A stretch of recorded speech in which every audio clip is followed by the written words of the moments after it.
Allah, la ilaha illa ana fa'budni. Eu sou, na verdade, eu sou Allah. Umar radiallahu anhu foi hipnotizado, foi cativado, acabou abraçando o Islã. E quando Rabab estava escondido dentro da casa, se percebeu que Umar havia abraçado o Islã, ele saiu e deu boas novas. O profeta sallallahu alaihi wasallam havia feito dua. Mas temos aqui o exemplo de Fátima bint al-Khattab. Portanto, era uma posição que esta senhora era forte, uma muçulmana forte. E foi o motivo, quando Umar bin al-Khattab abraçou o Islã, 40 homens saíram para marchar, já não tinham medo de mostrar o seu Islã. Quem foi a influência foi esta mulher, Fátima bint al-Khattab. Nós ouvimos história de Sulaim, com o casamento de Sulaim com Abu Talha. Abu Talha, que era padrasto de Anas radiallahu anhu, Sulaim, que era mãe, não é, de Anas radiallahu anhu. Portanto, esta senhora estava em Meca, depois emigrou para Medina, mas antes disso, Abu Talha, que era apaixonado pela Sulaim, quis casar com Sulaim.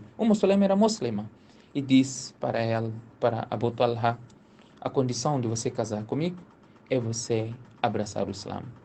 Ele abraçou o Islã, tornou-se um bom muçulmano. Mas temos um exemplo. Como é que essas mulheres todas influenciaram? Por causa da fé, por causa do conhecimento que elas adquiriram para que pudessem guiar uma sociedade. E nós estamos a ver aqui vários exemplos em que as mulheres estavam firmes e alcançaram uma certa posição. O hadith, primeiro hadith que mencionei, Man razaqahu Allahu imra'atan salihah, faqad anahu ala shatr dini. Aqui Allah subhanahu wa ta'ala lhe proporcionar uma mulher piedosa. Allah lhe guiou, ajudou-lhe na metade da sua religiosidade, que teme Allah subhanahu wa ta'ala pela segunda metade. Allah fala no Coran vários versículos de crença, sermos crentes, bons crentes. Quando Allah dá um exemplo de crente no Coran, Allah dá exemplo de quem? Abu Bakr, Umar, Uthman, Ali, quem? Não, Allah não deu exemplo de nenhum dos homens. Allah dá exemplo de uma mulher. وضرب الله مثلا للذين آمنوا امرأة فرعون. Allah dá exemplo de uma pessoa que acreditou em Allah, que creu, quem? A mulher de Faraó. A mulher de Faraó. Mas nós sabemos o esforço de Abu Bakr Siddiq, sabemos o esforço de Umar radiallahu anhu, sabemos o esforço de Uthman, Ali, Ashara Mubashara, todos esses. Allah subhanahu wa ta'ala não deu exemplo de nenhum desses, mas sim deu o exemplo de Imra'at Fir'aun, a mulher de Faraó. إذ قالت رب ابن لي عندك بيتا في الجنة. Quando ela disse, quando ela esteve a passar por aquele momento difícil em que Faraó decretou que ela fosse morta. Ela esteve na situação em que esteve, mas ela disse a tempo inteiro, foi firme e disse: Rabbi binili indaka baitan fil Jannah. Oh Allah, construa uma casa para mim no Jannah. Indaka, contigo no Jannah. ونجني من فرعون, salva-me de Fir'aun وعمله ونجني من القوم الظالمين. Portanto, este é o exemplo. A primeira mártir no Islã, quem foi? A primeira mártir foi Sumeia. Allah não fez isso acontecer só de nada. É um exemplo que estes incidentes todos têm para podermos entender a posição da mulher no Islã. Portanto, é a educação dela, é o conhecimento que ela teve, é a aproximação que elas tiveram para com Allah subhanahu wa ta'ala, e Allah subhanahu wa ta'ala aceitou. A história de Haram bint al-Milhan, uma história cativante, que era irmã de Sulaim radiallahu anhu, o dua que o profeta sallallahu alaihi wasallam fez para o martírio desta senhora. Portanto, a contribuição são vários aspectos que nós podemos aqui mencionar. Passagem de Ammara na batalha de Uhud, a contribuição de Ammara na batalha de Uhud, quando o profeta sallallahu alaihi wasallam até disse: وَمَنْ يُطِيقُ على هذا وَمَنْ يُطِيقُ ما تطيقين يا Ammara. O profeta sallallahu alaihi wasallam diz: quem consegue isso que tu consegues, ó Ammara? A posição dela. Salama, quando estava na batalha, no tratado de Hudaybiyah com o profeta sallallahu alaihi wasallam. Estou a mencionar mulheres. No tratado de Hudaybiyah, quando o profeta sallallahu alaihi wasallam não conseguiu entrar em Meca e fizeram um acordo, o tratado de Hudaybiyah, que teve lugar no 6º ano Hijri, quando o profeta aqui sonhou a fazer Umrah, depois foi com os sahabas, passagem que todos nós conhecemos, foi com os sahabas para fazer Umrah, e ele foi impedido de entrar em Meca, e houve um acordo, o profeta sallam voltou. Tinham os animais para fazer o abate lá após o Umrah, e eles foram impedidos. O profeta sallam disse, nós vamos voltar. Portanto, vamos voltar, não vamos fazer Umrah. Cada um degola o seu animal, rapa a sua cabeça, e vamos voltar. Os sahabas tiveram algum receio, com esperança ainda, de poder entrar em Meca e fazer Umrah. Umar radiallahu anhu veio e disse para o profeta sallallahu alaihi wasallam, Ya Rasulallah, nós conhecemos o tratado, quais foram os pontos no tratado de Hudaybiyah. Ya Rasulallah, alasna muslimuna hum kufar, alasna lilhaq wa hum lilbatil, alasa qatlana fil janna wa qatlahum fil nar, fa'alama nuti daniya fi dinina ya Rasulallah. Hadith está no Sahih al-Bukhari. Nós não somos muçulmanos e eles descrentes. Se nós lutarmos e se nós morrermos, sucumbirmos, nós não iremos para o Jannah e eles irão para o inferno. O mensageiro de Allah, nós não estamos na verdade e eles na falsidade. O profeta ia dizendo, sim, sim, sim. Por que nós vamos aceitar humilhação na nossa religião? O profeta sallallahu alaihi wasallam, se eu sou mensageiro de Allah, eu estou a fazer com a orientação de Allah. Então, eles ainda estavam esperançosos que podiam ainda entrar em Makkah al-Mukarramah. O profeta sallallahu alaihi wasallam foi falar com Umm Salama, sua esposa. Essas pessoas não estão a aceitar. Não querem fazer o que eu estou a ordenar para fazerem o abate, e rapar a sua cabeça e fazer o abate por aí em diante. Não é que eles estavam para desobedecer a ordem do profeta sallallahu alaihi wasallam, mas tinham aquela esperança. Talvez Allah vai revelar algum versículo para eles combaterem, o que for. Umm Salama, radiallahu anha, disse para o profeta sallallahu alaihi wasallam, começa tu, mensageiro de Allah. Faça tu, isso estás a dizer, faça. Então o profeta sallallahu alaihi wasallam fez o que a mulher disse. Então os sahabas todos seguiram no profeta. E eles estão a voltar do Hudaybiyah para Medina. Allah revelou versículos do Corão: Inna fatahna laka fathan mubina. Nós te concedemos uma vitória clara hoje. Umar radiallahu anhu perguntou: Awafathu huwa ya Rasulallah? O mensageiro de Allah, é conquista? Isso é fath? Isso é vitória? Então o profeta sallallahu alaihi wasallam disse sim, é vitória. Nós estamos a falar do 6º ano Hijri, 6º ano. Até esta fase eram poucos muçulmanos. Eram poucos. Do 6º ano Hijri, antes 13 anos em Meca, mais 6 anos, 18 anos. A conquista de Meca aconteceu no 8º ano porque esses tratados foram quebrados. No período de 2 anos, existiu mais muçulmanos do que esses 18 anos. Então, Allah disse, concedemos-te uma grande vitória enquanto eles estavam a recuar. Tivemos aqui a contribuição de Umm Salama, radiallahu anha. Asma bint Abi Bakr, radiallahu anha. A filha de Abu Bakr Siddiq, radiallahu anha, que era conhecida por Dhatun Nitaqain, aquela senhora senhora de 2 cintos, que trazia a provisão do profeta sallallahu alaihi wasallam e seu pai, quando eles estavam na cave de Hira. Right? Temos o exemplo de várias mulheres no Islã que contribuíram bastante para que o Islã hoje se orgulhasse. Falando de educação da mulher no Islã, subhanallah, nós temos o exemplo da Aisha, radiallahu anha, Aisha bint Abi Bakr Siddiq, radiallahu anha, que era uma grande mulher que o Islã já apresentou. Novinha, o profeta sallallahu alaihi wasallam faleceu. Os muhaddith dizem que os historiadores dizem que ela estava com os seus 18 anos. 18 anos, quando o profeta sallallahu alaihi wasallam faleceu.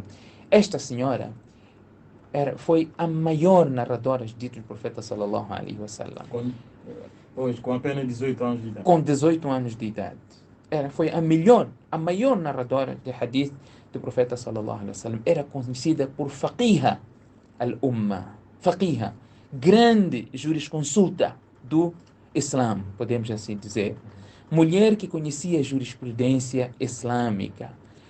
Era professora de vários sahabas. Sahabas iam perguntar a Aisha, radiallahu anha. Não era só esse conhecimento que ela tinha. Ela dominava poesia. Aisha, radiallahu anha, tinha domínio de história. Aisha radiallahu anha tinha domínio da matemática, que era herança. Aisha radiallahu anha tinha domínio da medicina. Aisha radiallahu anha tinha domínio da literatura, da gramática, da astronomia. entre outras áreas do saber. Aisha radiallahu anha tinha este domínio. Ibn Hisham conta do seu pai, Urwa ibn Az-Zubayr. Urwa bin Az-Zubayr, que era sobrinho de Aisha radiallahu anha, que diz, né? Urwa bin Az-Zubayr, que era sobrinho de Aisha radiallahu anha, diz para Aisha radiallahu anha: eu nunca conheci alguém com mais conhecimento de fiqh, não é? Ou medicina, não é? Ou poesia, do que Aisha radiallahu anha. Ainda acerca da medicina, Urwa perguntou a Aisha radiallahu anha, que é fácil, é perceptível. Como é que tu podes ter conhecimento de hadith, fiqh, como é que pode ter conhecimento desses saberes de hadith, de tafsir, porque estava com o profeta sallallahu alaihi wasallam. Mas a medicina, onde é que você aprendeu, Aisha? Onde é que você aprendeu a medicina? Aisha radiallahu anha disse que, olha, o profeta sallallahu alaihi wasallam adoecia, ficava doente, e vinham caravanas aqui em Medina. Eu ia buscar o saber com essas pessoas dessas caravanas, como se trata esta doença, aquela doença, e eu aprendi, e desta forma eu também fazia tratamento para o profeta sallallahu alaihi wasallam. Hafiz ibn Asakir, que era um dos grandes historiadores da história islâmica. Hafiz ibn Asakir, que é um grande sábio, que os comentadores dizem que após o seu falecimento, foi sepultado em Damasco, na Síria. Sim. Depois, muito tempo, começaram a fazer, estruturar a cidade, que algumas campas foram demolidas. Algumas campas foram demolidas. Não conseguiram demolir a campa de Hafid ibn Asakir, um grande historiador, um grande sábio, que até fizeram uma mini praça no lugar onde está a campa de Hafid ibn Asakir, rahimahullah, que eu estou a falar porque eu tive a oportunidade de visitar estes lugares. Portanto, é um dos maiores, não é, e mais confiáveis narradores de hadith, história, não é, islâmica. Portanto, conhecido por Hafidhul Ummah. Ele conta que 80 mulheres, não é, 80 mulheres foram dentre os seus professores de Hafiz ibn Asakir, e nunca ouviu falar de uma narradora de hadith que seja fraca. Portanto, estamos aqui a falar da contribuição das mulheres no Islã. Essa contribuição se deu por causa da educação que elas tiveram. Tiveram educação e, infelizmente, nós vemos alguns homens depois a dizerem que as mulheres não podem saber mais que os homens. Por que as mulheres não podem saber mais que os homens? Está aqui o exemplo de Aisha radiallahu anha. Aisha radiallahu anha era tudo isso que estamos aqui a mencionar, onde foram vários aspectos em que as mulheres contribuíram. Não é? Hafiz ibn Hajar Asqalani, um dos maiores, ou um dos melhores comentadores do Sahih al-Bukhari, Ibn Hajar Asqalani, teve professora de hadith que ensinava Ibn Hajar. Como é que ensinava? Sem saber. E como é que poderia saber sem ser formada, sem ter educação? O Iqra, não é? Aquilo que o chefe esteve a dizer hoje na palestra, o Iqra não se limita aos homens. Eu uma vez encontrei uma senhora na Síria, uma senhora, que estávamos a conversar, eu nunca tinha visto uma coisa daquela. Uma senhora que eu já havia terminado os meus estudos, estava a fazer uma certa especialidade na Síria, e a conversar, deparei quão sábia era esta senhora. Eu normalmente, talvez podia ser por machismo, pensar que as mulheres não tinham este domínio. Foi um dos momentos que eu tive conversa com uma mulher e ela fazer-me calar por evidências. Por evidências. Uma senhora, mãe de filhos, me fazer calar. Não estou a contar de terceiro. Aconteceu comigo pela habilidade e domínio que a senhora tinha de fiqh. Discutimos, estávamos a conversar alguns assuntos, mas ela estava a falar com conhecimento de causa. Você falar, ela apresentar um usul, princípio da Sharia, falar no hadith, falar tafsir, trazer exemplo. É isso que o Iqra diz. E a primeira pessoa para educar uma criança é a mãe. Como é que ela vai educar o seu filho se não tiver conhecimento? Portanto, não se limita. O Iqra é para todos. Todos nós. Assim como Allah diz, وَيَرْفَعِ اللَّهُ الَّذِينَ آمَنُوا مِنْكُمْ وَالَّذِينَ أُوتُوا الْعِلْمَ دَرَجَاتٍ. E aqueles que foram concedido ilm, Allah eleva os graus, não limitou aos homens. Allah utul ilm, alladhi utul ilma darajat. A todos, o Iqra é de todos. Então, o saber é de todos. O hadith, afinal, não diz talabul ilm faridatun ala kulli muslim.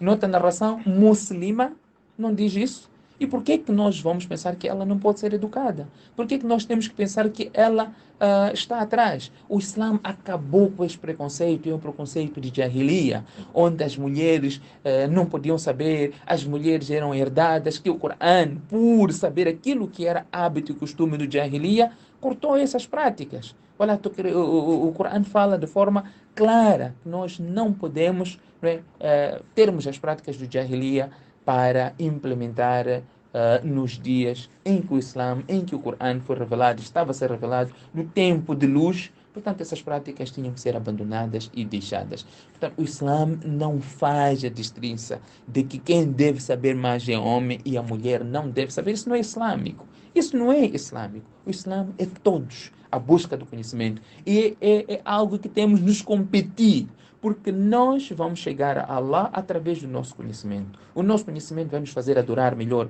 Allah subhanahu wa ta'ala. E Allah diz: وَفِي ذَلِكَ فَلْيَتَنَافَسِ الْمُتَنَافِسُونَ. Nós, para alcançarmos essa posição, que compitam os competidores. Vão competir. E para você ter uma posição alta diante de Allah, é através do conhecimento. Allah não diz: إِنَّمَا يَخْشَى اللَّهَ مِنْ عِبَادِهِ الْعُلَمَاء. Somente os sábios é que temem verdadeiramente Allah subhanahu wa ta'ala. Por quê? Porque eles conhecem. Eles têm o conhecimento. Portanto, não existe uma base legal islâmica. Pode ser cultura, pode ser hábitos e práticas e costumes. Não islâmico. Não islâmico. O Islã não existe nenhuma base legal em que a mulher tem de saber pouco e o homem tem que saber mais, porque o Corão diz de forma geral, é genérico. Iqra bismi rabbika alladhi khalaq. E este versículo, dentre as coisas que o profeta sallallahu alaihi wasallam foi ordenado a pedir, foi a única coisa. Allah diz: وَقُلْ رَبِّ زِدْنِي عِلْمًا. É o que nós temos que pedir, é que temos que seguir o exemplo. Uswa Hasana, que era Muhammad sallallahu alaihi wasallam. Aisha estava lá. Dentre as prudências que os mais mencionam, do casamento do profeta sallallahu alaihi wasallam com a Aisha ainda pequena, uma das coisas é que ela pudesse aprender mais do profeta sallallahu alaihi wasallam, até assuntos íntimos dentro da casa, dentro do quarto, para que ela depois pudesse passar para fora. Temos exemplo prático.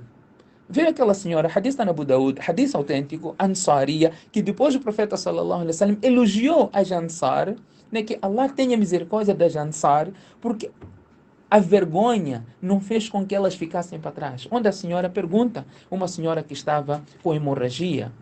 Então, ela pergunta: Ya Rasulallah, como eu devo fazer? O profeta sallallahu alaihi wasallam disse: pega num pano e tape, não é? E purifique-te. E depois faça o salah. Ela ainda voltou a perguntar: mas como eu tenho que fazer?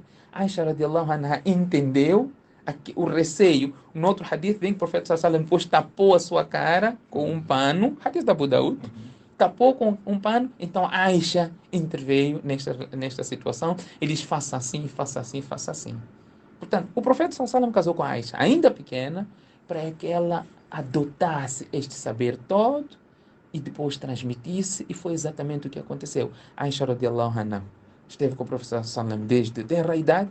O profeta sallallahu alaihi wasallam faleceu, Aisha estava com os 19 e Aisha faleceu aos 83, 84 anos. Passou este legado todo. As pessoas iam para a casa da Aisha radiallahu anha, perguntavam a Aisha radiallahu anha, e ela era quem sabia. Portanto, ela que sabia mais que os sahabas. Era faqiha.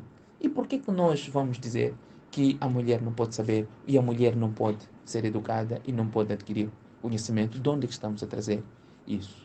Na religião, para nós falarmos algo, qala Allah ou qala Rasul. O que Allah diz e o que o mensageiro de Allah sallallahu alaihi wasallam diz. Por mais que não gostes, você pode não gostar. Tua livre vontade. Você não gostaria que a tua mulher soubesse mais? Talvez. É tua vontade. E nós, cada um tem suas vontades. Allah, afinal, não disse. وَعَسَىٰ أَن تَكْرَهُوا شَيْئًا وَهُوَ خَيْرٌ لَكُمْ وَعَسَىٰ أَن تُحِبُّوا شَيْئًا وَهُوَ شَرٌّ لَكُمْ. Há vezes em que vocês gostam de algo enquanto é prejudicial para vocês. Há vezes em que vocês não gostam de algo enquanto aquele é benéfico para vocês. Uma coisa é tua vontade pessoal. Umar, radiallahu anhu, não gostava que a sua esposa fosse ao masjid, sabia? Umar não gostava, mas nunca impediu a sua mulher de ir para o masjid. Por que não impediu? Apesar dele não gostar. E disseram para ela, olha, tu estás a ir para o masjid, Umar não gosta. Então ela diz, por que Umar, ele próprio, não me impede? Umar, radiallahu anhu, não impediu? A resposta foi, por causa do texto do profeta sallallahu alaihi wasallam, La tamna'u ima Allahi masajid Allah. Não impeçam as servas de Allah de irem para o masjid. O profeta sallallahu alaihi wasallam diz, não impeçam as servas de Allah de irem para o masjid. E disse, وَبُيُوتُهُنَّ خَيْرٌ لَهُنَّ. As suas casas são melhores para elas. O profeta disse que as casas são melhores. Mas também diz, este hadith começa com La tamna'u ima Allahi masajid Allah. Não impeçam as servas de Allah de irem para o masjid, para a casa de Allah subhanahu wa ta'ala. Portanto, o profeta não sabia que existiria fitna. O profeta não sabia, Allah não informou tudo, o Sharia não ficou completo? Ficou completo. Então, não podemos nos basear naquele hadith onde vem no Muslim, até no Bukhari, onde Aisha diz, لو رأى النبي صلى الله عليه وسلم ما أحدثنا النساء. Se o profeta visse o que as mulheres inventaram depois dele, o profeta impediria elas de ir. O profeta não viu. O profeta não viu. Assim, é uma suposição.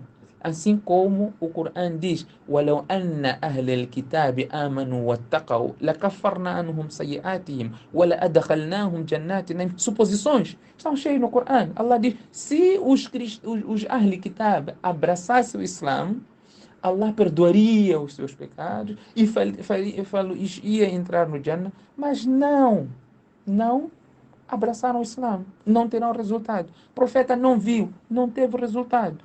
Portanto, o Sharia esteve completo, está completo, e o Corão diz que o Sharia está completo, e tudo que nós quisermos impor na religião, ou falarmos que isso faz parte da religião, tem que existir uma base legal. A mulher não pode saber muito do que o homem por causa deste hadith, por causa deste versículo do Corão. Deve ser assim e não simplesmente porque tu não gostas. Se tu não gostas, pode conversar com a tua esposa que eu não gosto, não gostaria que tu soubesses mais que eu. Mas não diga que é islâmico, porque o Islã é religião de saber. O Iqra é para todos. A elevação dos graus é para todos e não se limita às mulheres. Portanto, acho que falei muito mais do que precisava. Estava a responder somente uma questão que me perguntou o que eu acho. Eu acho tudo isso que eu aqui mencionei. Muito obrigado pela sua explanação. De facto, foi uma explanação muito baseada nas evidências corânicas, né? E nos dizeres do Sagrado Texto. Mas agora pretendo situar melhor as minhas perguntas, que é tentarmos olhar para um país como a Guiné-Bissau, mesmo não tendo um conhecimento